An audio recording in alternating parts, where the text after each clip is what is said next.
A recent poll says Americans are stressed out. We'll share the top 10 most stressed out states and what causes there may be. How are we to view stress? What are we to do about it? All within the big picture of our Catholic faith today.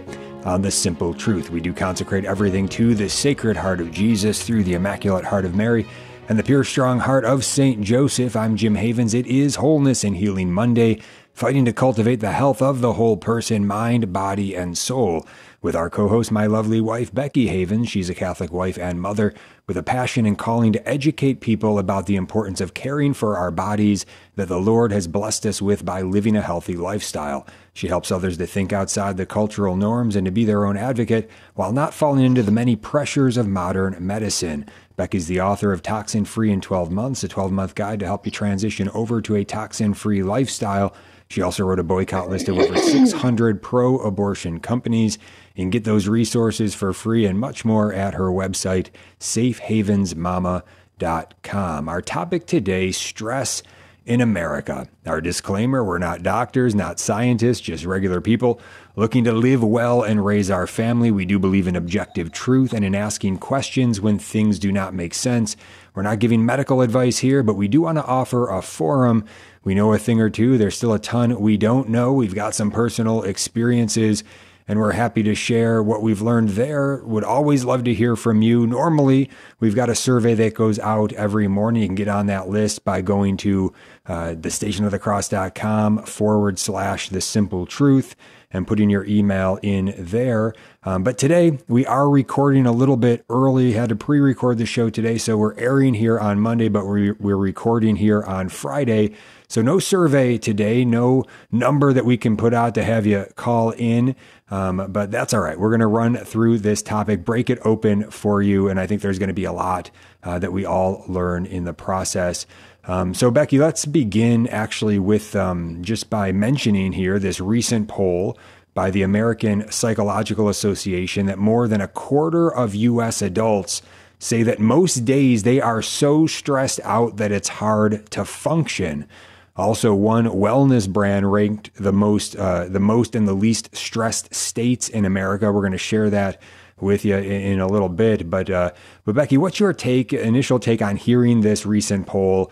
More than a quarter of U.S. adults say that most days they are so stressed out it's hard to function. I mean, I think we can all relate to that. I'm sure we've all been there before, and extreme times of stress within our lives. So I think the issue becomes when it's chronic. So if you're chronically feeling that way each day, that you can't function, then I think that's when you have to do something about it. That's when you really need to dig deep and say, like, you cannot live your life in this state, because stress, when it's like that, will present negative effects down the road if it's a constant stress, because that has to do with your cortisol, and that can imbalance your hormones and create inflammation within the body, and just a road you don't really want to go on. So I know that we'll talk briefly about this, but stress can be actually a good thing for you at times. So I think when you're living in chronic stress and you can't function in your daily life, those are the times when you need to take a step back and say, all right, we need to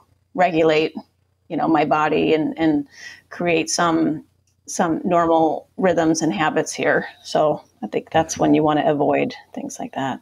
Yeah. Let's start with getting a good definition here of what is stress. We'll go to the Cleveland Clinic. What do they have to say about it? But first, let's just take inventory of what do you associate with that word stress? Do you ever associate something positive with that word stress? Like there is some good type of stress, or that somehow stress can be good for you? I think normally most of us probably only associate the negative when we hear the word stress. It's something that we don't want. We want to be stress-free. We want to be at peace, all of that.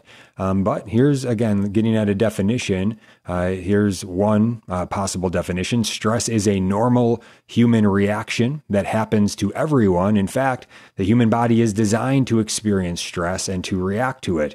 When you experience changes or challenges, stressors, your body produces physical and mental responses. That's stress. Stress responses help your body to adjust to new situations. Stress can be positive, keeping us alert, motivated, ready to avoid danger. For example, if you have an important test coming up, a stress response might help your body work harder and stay awake longer. But stress becomes a problem when stressors continue without relief or without periods of relaxation. And then very quickly here, what happens to the body during stress? The body's autonomic nervous system controls your heart rate, breathing, vision changes, and more. Its built-in stress response, the fight or flight response, helps the body to face stressful situations. When a person has long-term chronic stress, continued activation of the stress response causes wear and tear on the body. Physical, emotional, behavioral symptoms develop. Becky, what more can you share with us on this? Yeah, I think that's so good to know, to be aware that stress really can create physical symptoms. So a lot of times people will have stress and they'll have all these weird symptoms, and the doctor will tell them like, you're just stressed, or you're making that up. That's not really happening. And it's good to know that, yes, those symptoms are real, and it's coming from, the stress that's in your life. Likely, it doesn't mean you have some kind of disease or cancer or some kind of terrible physical illness. It could just be that you're stressed, and it's so good to know that and not be in denial of it. Just to know that that's where you're at, that these symptoms are real, and then I feel like you can go on from there and get the healing that you need. I've experienced this many times in my own life personally, and instead of just thinking like, am I going crazy? Are these symptoms made up? No, they manifest into physical symptoms, and to know that there are ways to, heal from that and to get your body back on track. Mm-hmm. Yeah, some of the physical symptoms of stress include aches and pains, chest pain or feeling like your heart is racing, exhaustion or trouble sleeping, headaches, dizziness or shaking, high blood pressure, muscle tension or jaw clenching, stomach or digestive problems, a weak immune system. Also, it can lead to emotional and mental symptoms like anxiety or irritability, depression, panic attacks, sadness, and then often people with chronic stress try to manage it with unhealthy behaviors, including drinking alcohol too much or too often, gambling, overeating, or developing an eating disorder, participating in compulsive behaviors like shopping or internet browsing, smoking, using drugs. So all of these possibilities, but just because someone is experiencing stressors, which we all have a different sort of tolerance for based on our own experiences and just the way we perceive things, the way we respond to things, that's going to differ from person to person. So there's not a blanket statement here, but just in general, I would say that we want to be aware of what's going on when we're starting to experience this fight or flight response, and to say, is this chronic stress that's going on? Is this more just some stress that is good for me, something that is just calling me to rise to the occasion and I need to step into it? We should have those things every day all around us. There's going to be opportunities to face challenges. We can't just shrink from those things or try to just make a world full of comfort for us. We're going to be avoiding a lot of our responsibilities if we do that. We need to rise to the occasion of those things. So we want to view all of this rightly, be aware of it, be attentive to it, so we can make the right, reasonable response from our intellect, not thinking about it and just kind of mindlessly reacting to things. We can make changes in our lives. We can respond to things differently and intelligently based on what we understand. And so we're going to help with some various ways that we can do that today. But just to kind of put that out there to begin with, we don't need to go down this road of all of the unhealthy behaviors and all of that. But if you're down that road, good to be aware of it and say, to what degree is this an unhealthy response to various stressors in my life, and to first recognize that aspect of the problem. Becky. Yeah, I think what you mentioned earlier about how we're viewing stress is going to be really important. So let me just share this study that I was looking into that I found really helpful. I think it was in the late 1990s. It shares that more than 55% of nearly 29,000 people said they had been under moderate to severe stress over the last 12 months. Nearly 34% said stress had affected their health to some degree that year, and about a fourth of those said stress had made their health much worse. 8 years later, researchers compared those answers to national death data to see who had suffered the greatest impact from stress, and as expected, reported high levels of stress did increase the risk of dying. So the risk of premature death rose by 43% for those who viewed stress negatively. So what happened to the people who were equally pressured, who didn't have such a view of stress as harmful? Well, they had the lowest risk of death of anyone in the study, even lower than people reporting very little stress. So what the researchers concluded was that it wasn't stress that was killing people. It was the combination of stress and the belief that stress is harmful. And then they shared that over the 8 years that they conducted this study, 182,000 Americans may have died prematurely because they believe that stress was harming their health. So if that doesn't show you something, I don't know what can, but I think that's a really great way to kind of change our mindset that it's not always harmful. It's not always going to mean death, but that let's find ways to deal with stress, and let's find healthy ways to deal with stress. Right. Yeah. And it ought to be alarming to us that a quarter of American adults are saying that their experiences is that they feel that they're too stressed out every day on a daily basis to function. That's a big number who are saying that. Let us remember what the virtue of fortitude is, right? It's the moral virtue that ensures firmness in difficulties and constancy in the pursuit of the good. So we want to be growing in this virtue of fortitude. Challenges are going to come up. If we view every challenge as a stress and I'm so stressed out and I can't handle this, that's not the right way to think about it. There's a lot more. Stay tuned.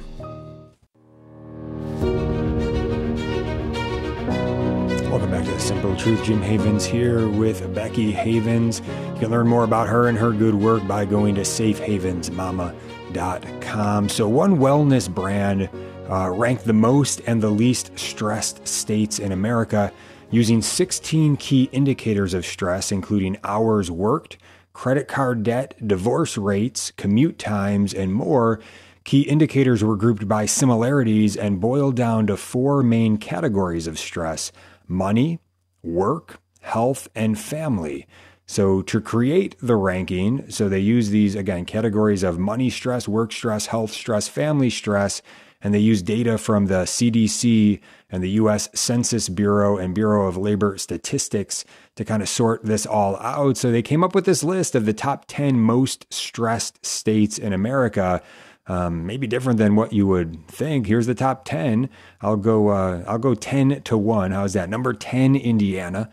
Number 9, West Virginia. I would think it'd be pretty peaceful out there in the Blue Ridge Mountains. Number 8, Arizona.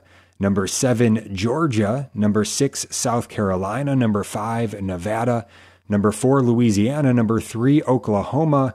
Number 2, Alabama. Number 1, Tennessee. The least stressed states were Iowa was the third least stressed, Utah number 2 least stressed, and the least stressed state in the union, North Dakota. So again, I'm not sure exactly what this all means, other than they tried to sort it through with these numbers based on money stress, work stress, health stress, family stress. But how do you really qualify all of these things? I don't know. Becky, is there anything that you take away from a ranking like this? I don't think so. I don't know where they're getting that. I think it depends on a whole bunch of factors, like the way your family was brought up, the environment. I think the weather is a big one. So a lot of those states that were least stressed, I feel like, are cold, so I don't know where Florida came in on the ranking, but I know the vitamin D and the sunshine has been good for me personally. So I think that weather can really play a role, but maybe not for everyone. So I guess it just depends. If you have a great support group, a great family, a great church, people you can depend on, maybe that's what matters most. And maybe those things are thriving in those states. I'm not really sure. Mm-hmm. Yeah. Well, when you look at these categories of money, work, health, and family, if they're basically ranking, prioritizing, saying these are the most important things, and However, they're breaking again those things down, and saying that if you're working, whoever's working the most hours, they're the most stressed. Well, again, it doesn't really necessarily fall out that way. What kind of work are you doing? Is it work that's the work you're meant to be doing, and you're right there in the spot where God wants you to be? Then probably it's going to be challenging, sure, but you're probably not to be experiencing as, wow, I'm so stressed out all the time with this job and all of this. It should be the place where God's using you, and there should be a sense of that. And even though challenging, again, growing in that virtue of fortitude and experiencing a sense of consolation that you're right there doing what God is calling you to do, and He's using you in various ways in that role. So again, they're not going to be able to qualify these statistics based on all of those sorts of factors. So yeah, it's pretty subjective, I guess, how they do rankings like this. But just getting back, I guess, Becky, to your own experience of stress and this sense of, yes, there are objective stressors, but then there are also a subjective experience that we have to those stressors. For instance, we were talking a little bit before, one example that came to mind, kind of an extreme example. Look, if a plane is going down and you're on it, that is an objective stressor. And yet you might be one that you're in that moment. Maybe, you have a lot of fortitude or just a lot of faith, and you're at peace in the moment, just surrendering to God, and you're kind of praying to the Lord and heading down, and you have a sense of consolation and peace about it, even in such a high pressured, stressful situation.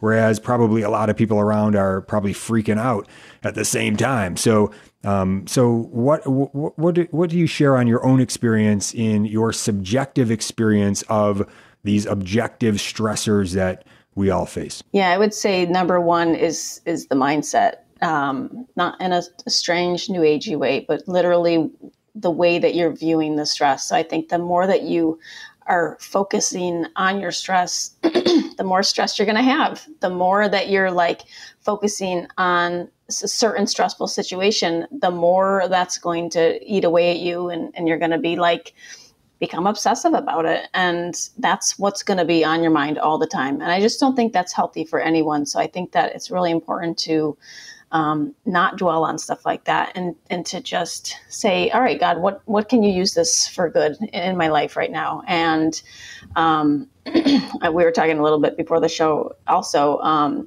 You used the extreme example of a plane going down, but I used just a practical example of somebody's fear. So for me personally, for some reason, I don't like going to the dentist. So I think it's because I had bad experiences going to the dentist. I've had teeth issues for quite a while now. And every time I go to the dentist, there's some kind of pain involved. There's some kind of big change that needs to be taken place. And there's a large financial, aspect to it as well. And so you're like, oh my goodness, how am I going to figure this out? And so I think even from childhood, I think a lot of people are dealing with, traumas or experiences that, they get stuck into, and their mind tries to compensate and protect them. And they kind of put up a wall, and they don't want to go there. And so, for me, this is just a small example, going to the dentist as a kid. I remember I bit my dentist's finger one time because he was so mean, and he was yelling at me, and back then, who knows? I don't even have a total memory of what happened, but I bit his finger, and he was so mad at me and telling me that I could never come back or whatever. And it was because I was just a little kid, and they were doing things to my body that I didn't understand and that I didn't like. And back then, I don't think your parents were allowed in the room, so I was just by myself, and that was scary for me. And so therefore, I actually grew up being afraid of the dentist. I never face that fear. And so every time I would go to the dentist, I would have an elevated heart rate, and I would be panicky and I'd be nervous, and I would think in my mind, like, why am I so nervous? I'm just going to get a checkup, until I realized, like, okay, I have some kind of issue here with the dentist. I need to kind of rewire my nervous system, or your limbic system. And I took a series of classes on how to do this, and it was very helpful, actually. And so it was nothing weird, or it was very scientific, and how the brain works, and you can actually kind of go back to past experiences and try to rewire your response. And something like that, for me, looked like, going to the dentist and kind of like going through the experience and letting myself know that this is fine. You're safe. You're in a safe spot. And so it's getting your brain to now understand that there's not a dangerous connection between the dentist, and me going to the dentist. Is actually a safe place to go. And so simple steps that I kind of went through and learned, it actually has helped. And so it sounds like kind of weird, you have to go through these, not like meditation or anything, but just kind of, these different practices, but it actually is scientific. It helps to rewire your brain, and then it helps to get you out of that flight or fight response that you may have been carrying for a long time, that has to deal with that one type of trauma or stress that you had. And then it helps your brain to rewire and know how to properly respond to that stress. And so it's been a process, but that's something that's getting better for me. And just because I'm aware of it and I'm working on it. So you can take that into a million different things that you're going through, and just kind of looking, I can get into this in a little bit, but kind of looking on ways to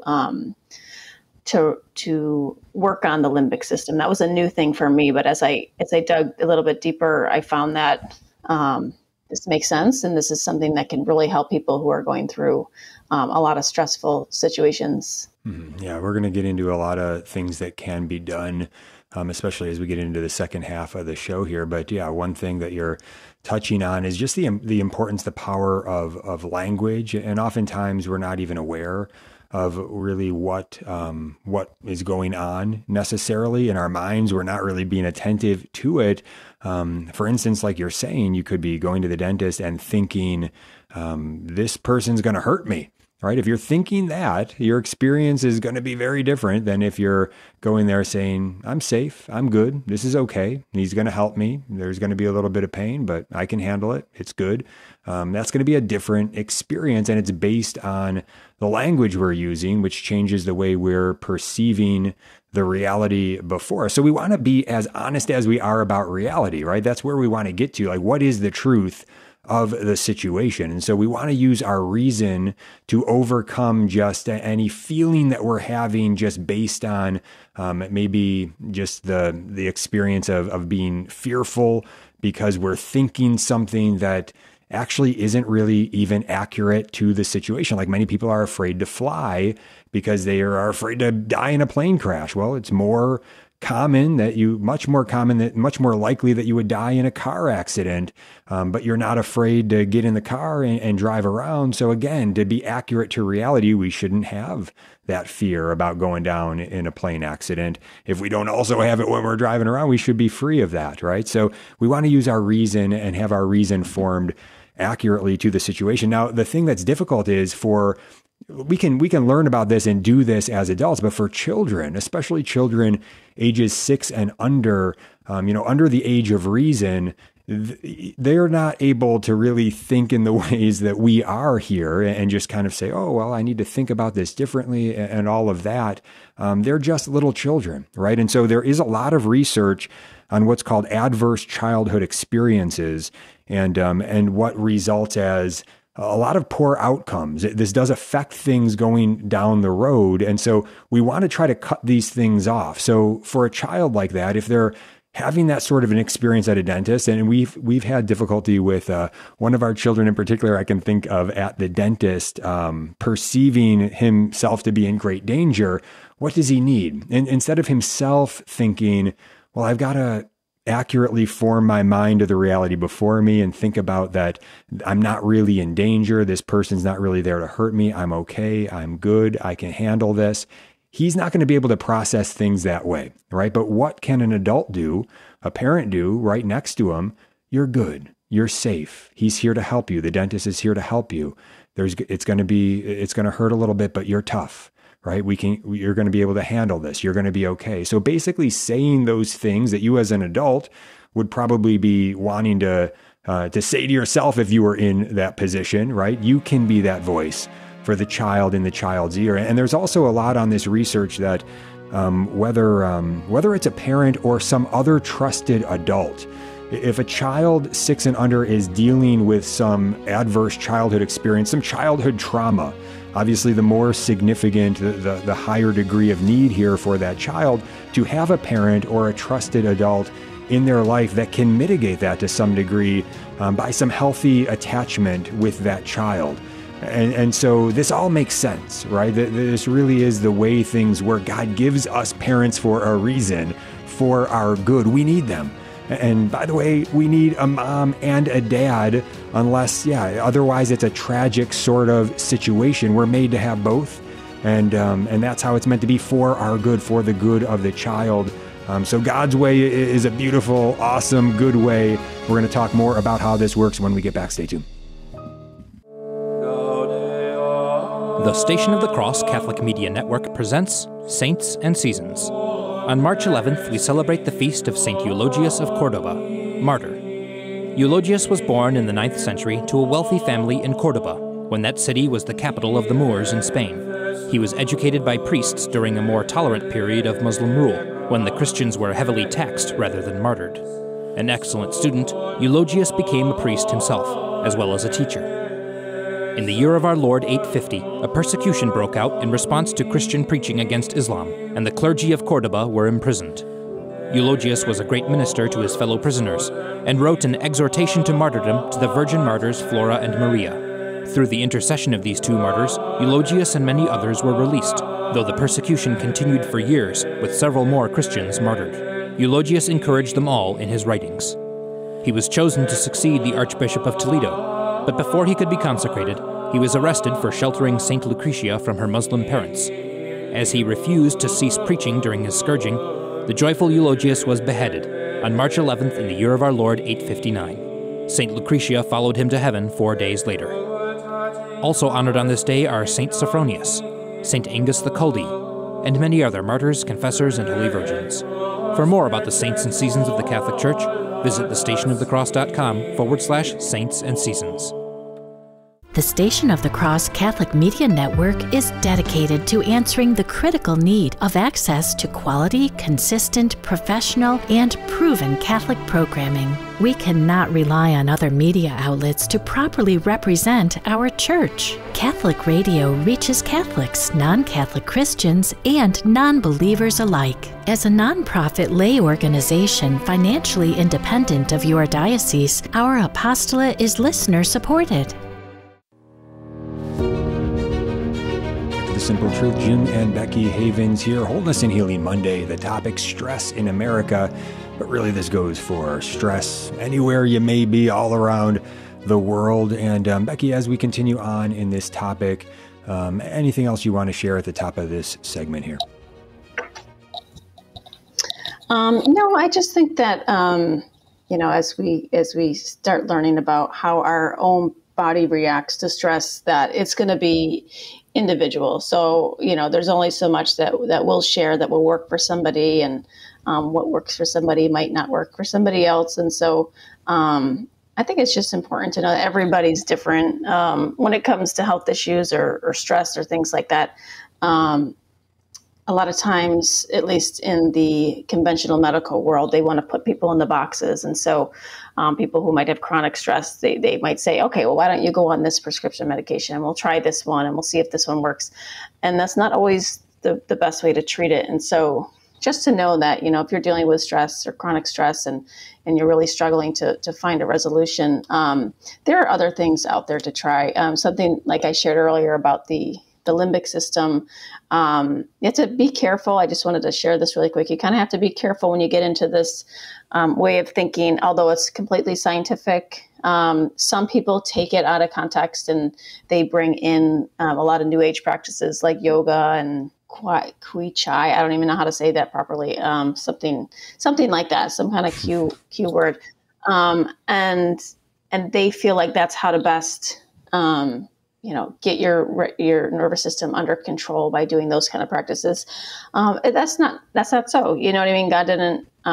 He's not asking us to go down that path, and so there's other ways to calm the nervous system. I know that breathing techniques. That's not anything that's a violation in our Catholic faith to learn breathing techniques. I think when you start to get into other forms of yoga breathing or things like that, you can really kind of get into some trouble. So as you look for natural remedies to relieve stress, just be careful again, where you're getting your resources and pick and choose what is good and leave the rest aside. Because while I took the class about the limbic system from a Christian couple, they stuck to just the pure science, and they brought in just a little bit of God here and there. And I found that really helpful. But as I looked into it more, I realized there's a lot of things out there that are pointing people in the wrong direction. While, they might have the core idea correct and how to heal and stuff, they're taking it into crazy ways. So just wanted to share that as you look into different ways. It's not always going to be the Catholic way. So just keep that in mind as well. Yeah, interesting. Yeah, I would say that it's helpful to bring a whole lot of God in the mix of all this. I mean, Scripture's got a lot to say about stress, anxiety, all of this, and how we are to look at things. God wants to reframe things to help us to be formed in an accurate understanding of reality. And if we say yes to that, then we are going to be in a disposition of surrender to God, of trying to be faithful in following Him and in trusting in Him and in participating with His grace poured out for us. That's a very different experience of life than otherwise, than being without Him or thinking about things in a different way. And quite frankly, one way is true and one way is false. And when we're in the true way and really living the way that God has made us to live, there's going to be a far less stress. Doesn't take away challenges. There's going to be a lot of challenges. We're going to have a lot of responsibility and challenges that we have to face. But again, those are good things. That's good stress in a sense, if we want to call it that, an opportunity to grow in fortitude, to rise to the occasion with our Lord by His grace for His glory. And that's the way we want to be living each day, facing those challenges with Him. But the advice that you're going to get, and a lot of how to deal with stress, it's going to be focused mostly on various ways of thinking that aren't going to be as helpful as it would be to form yourself in the full truth that Jesus died to give us in the Catholic faith. But it's also going to have some ways about what we can do with our bodies to try to help our body to handle various stressors. Some of those things can be very good practices for us, just understanding the science, and they're neutral. They're neither bad nor good in terms of any spiritual sense to them. It's just, this is how the body works, and here's some tools that you can do to help your body to handle various things. When the heart rate goes up and the adrenaline gets going, here's what you can do if you need to calm yourself down. Right. So again, let's just get into, I guess, a couple things there. First of all, just good health in general. I think we say this week in and week out. It basically helps every single process. It certainly helps in this process to be exercising regularly. Again, I would recommend, especially for men, some strength training, some weight training, some running, some cardio as well. That's going to get out a lot of that energy, a lot of that tension that might be there in your body. Also, oftentimes they talk about, various breathing techniques. And again, like Becky's saying, we don't want to fall into any sort of like Eastern meditation, spiritual practices, new age stuff with regard. So throw all that out, but just a breathing technique that is neutral. There are those. And so I want to go to one and just walk through it real quick, because I think this is interesting. This is from Dr. Andrew Huberman. He's a neuroscientist and a tenured professor in the Department of Neurobiology at Stanford School of Medicine. He's got a very popular podcast. I certainly don't endorse everything that he says, because he does let ideology creep in, sadly, at certain points. Right now, I've heard him saying stuff where he's promoting IVF, which is terrible. And basically, he's just not thinking about the ethics and the morality of things, about those human embryos that are being frozen and being killed and just thinking like that's no big deal, I guess, because of the popular ideology of the day. But oftentimes he's pretty objective in just looking at things from a scientific perspective, and he seems to be that way here.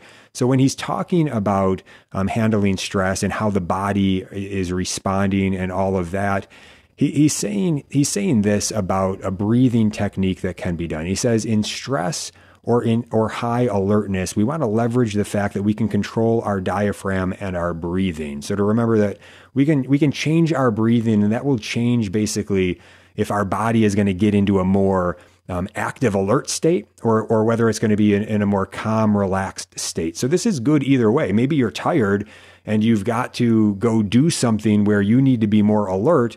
Well, you can do you can breathe a certain way to get yourself more alert. So this is how it works based on the science that he puts forward. He says, when you inhale, your diaphragm moves down, your heart gets larger, so blood moves slower. This sends a signal to the brain to speed up the heart rate. So to increase the heart rate, inhale longer and or more vigorous than your exhale.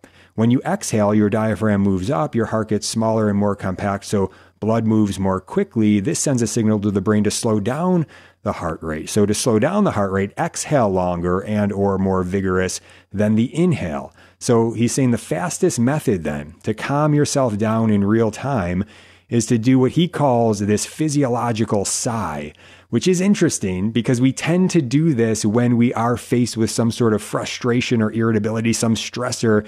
We might just do an automatic sigh where we just exhale real loud, right? I'm sure we're all familiar with that. Well, maybe that's just automatically the body trying to calm itself down in a sense. But he's saying here, be attentive about it and do this physiological sigh, understanding the relationship between the brain, the body, the diaphragm, and the heart. And so what he recommends here is this 2 inhales through the nose, followed by an extended exhale through the mouth. So 2 quick inhales through the nose, and then an extended, more vigorous exhale through the mouth. And that, if you do that for a few minutes, that's going to lower your heart rate, and that's going to calm your body down. Now, the opposite, I would say, would also be true. If you want to do more vigorous, long inhale through the nose and then more of a quick, shorter, less of an exhale, then that's going to get you more alert. So you can actually use your breathing to get yourself more alert or to get yourself more calm and relaxed.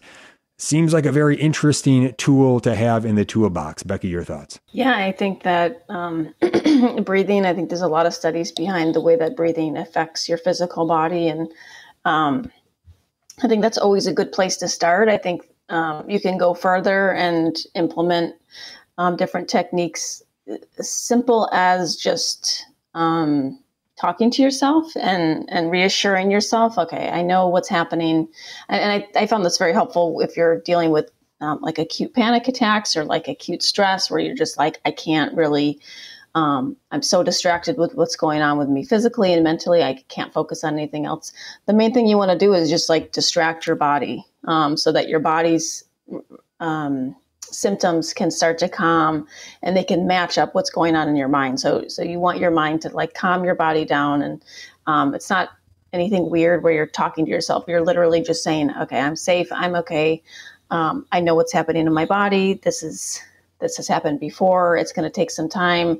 And implementing breathing techniques at that point or different techniques. If you're dealing with high heart rate, you could take some cold water and splash it on your face. And it kind of just can restart your system and calm you down and just get you to a place where, you're no longer like hyper-focused on these symptoms. And a lot of times just even a distraction is good. Finding ways to distract yourself from a stressful thoughts that are coming all the time. Maybe you're just not busy enough. Maybe you need to get more involved. Or maybe you need to take a little time out to walk. I think there's a ton of studies about nature and grounding and just being outside and how that can calm and relax your body. And so it doesn't have to be some crazy expensive technique. You don't need to spend a lot of time. You just need to work at it. And I think when you actually start to change your mindset and say, like, I don't need this stress in my life. I don't need to be thinking about this all the time. And just surrendering it to God, I think naturally your body will just start to reset itself. So not overcomplicating the whole thing, and just knowing that, like, God is in control. I think that we as Catholics have such a gift to have all of these, things that God's given us, like the sacraments and the saints and the prayers, like the rosary. He gives it all. Like, these are like our natural stress relievers. And it's about us just, going into that and using it and believing that it's true. And I think that that's made a huge difference for me personally, knowing, like, no, I'm not in control. Like, I cannot control the situation. So what am I going to do? Fight against it, or just surrender it to God and okay, I'm just going to go pray a rosary, or I'm going to just sit outside and maybe say the Memorare. I feel like I prayed that prayer all the time. It's just so comforting, and knowing, like, God came first. He came before all of these crazy new age practices and yoga and all that stuff that supposedly is the key to all of it. And so plugging into what he's given us first, I think is key.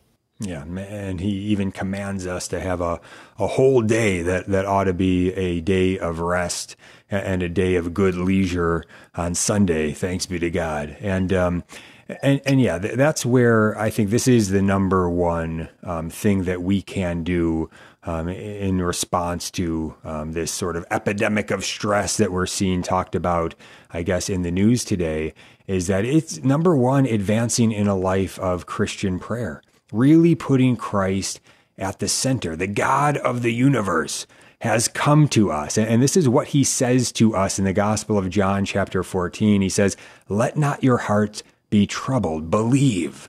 Right? And then he goes on to say, believe me, that I am in the Father and the Father in me, or else believe me for the sake of the works themselves. He's saying, believe in me. And if you're not there yet, see the miracles that have been done. You ought to believe in me. It would be wise. Don't be a fool. But then he goes on to say, if you love me, you will keep my commandments. Again, that's going to sort a lot of things out for us. And then he says, I will not leave you desolate. I will come to you. And he says, peace I leave with you. My peace I give to you, not as the world gives, do I give to you. Let not your hearts be troubled, neither let them be afraid.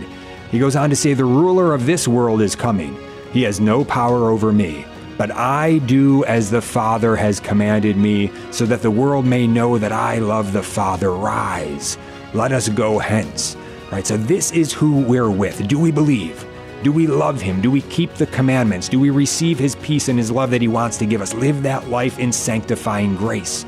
It makes all the difference. And then continue on. That's just the beginning.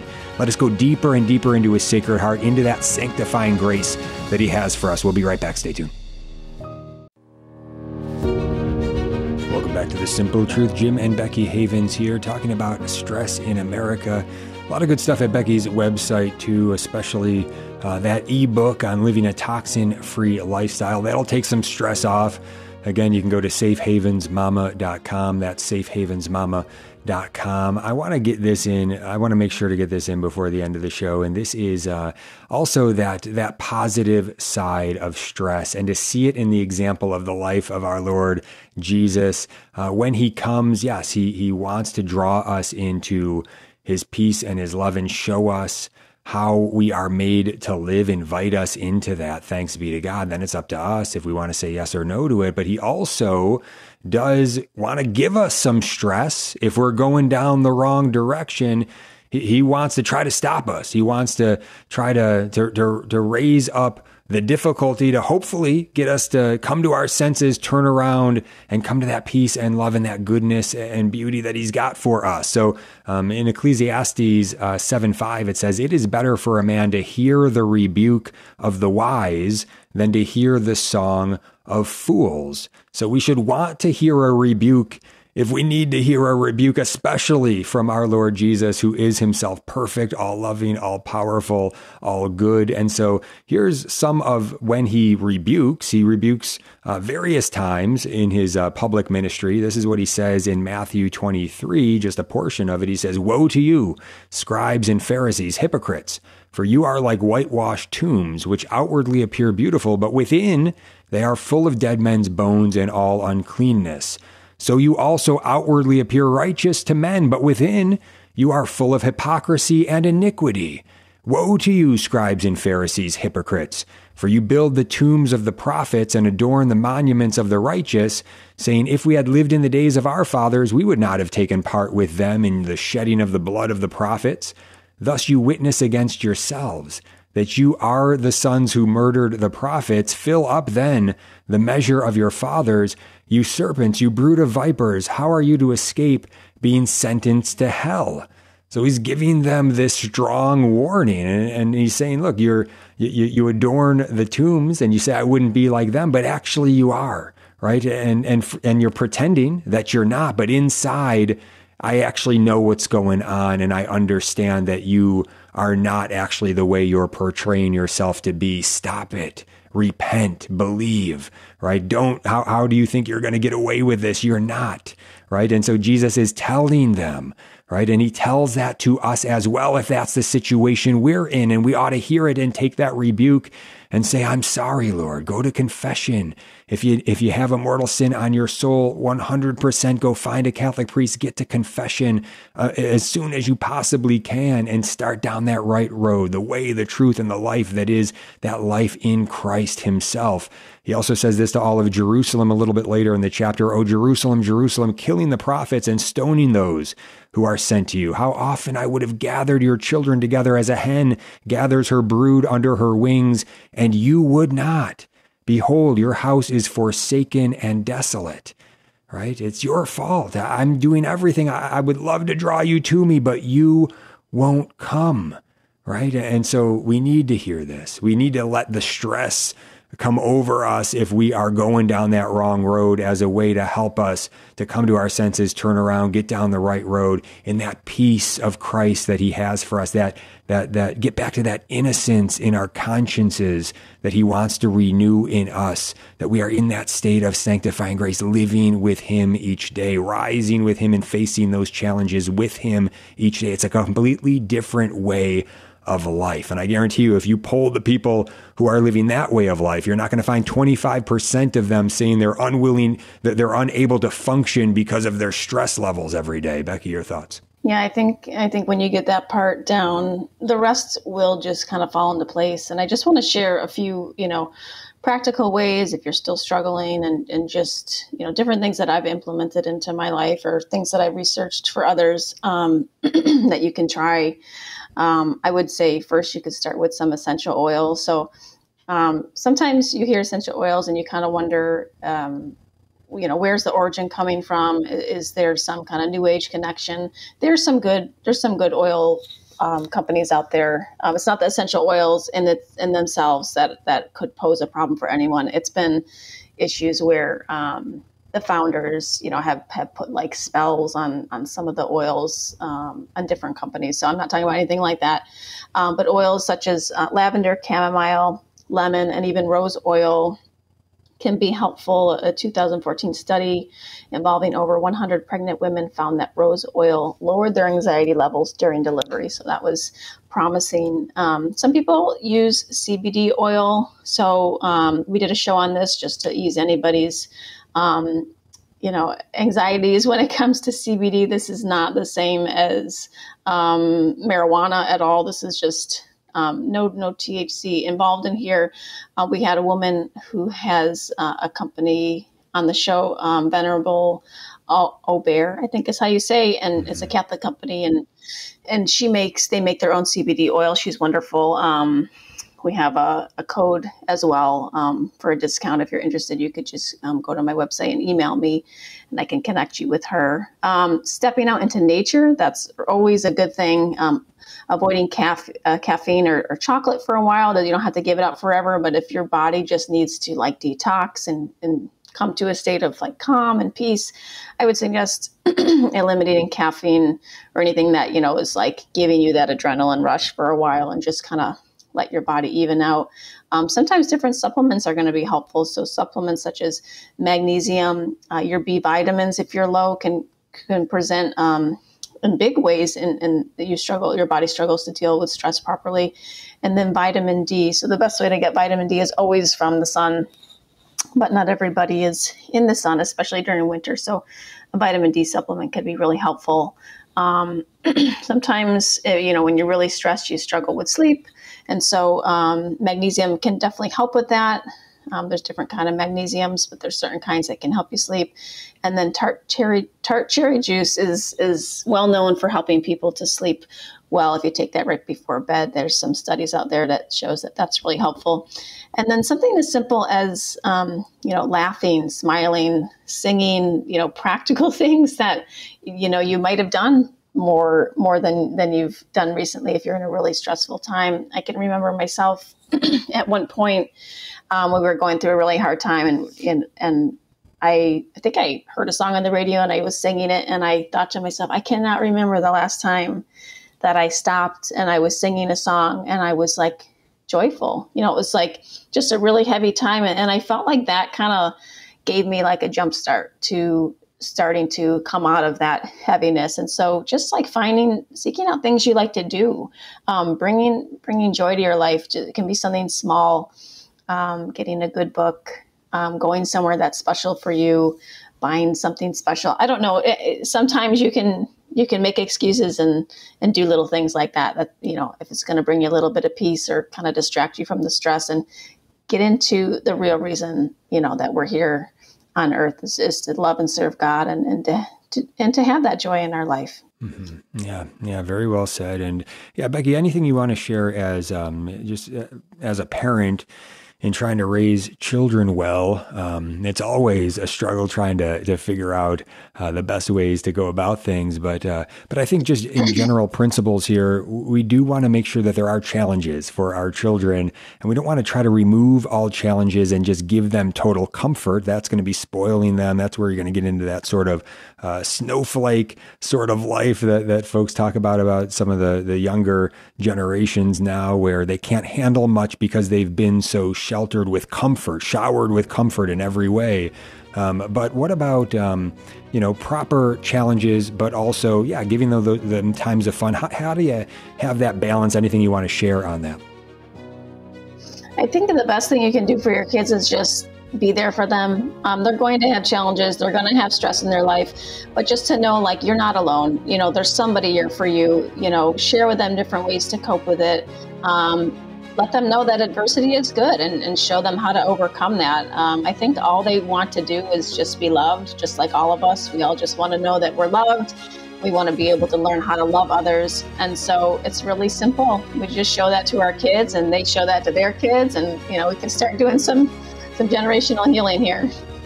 Yeah, well said. Yeah, you can go find more at Becky's website, safehavensmama.com. That's safehavensmama.com. God bless you.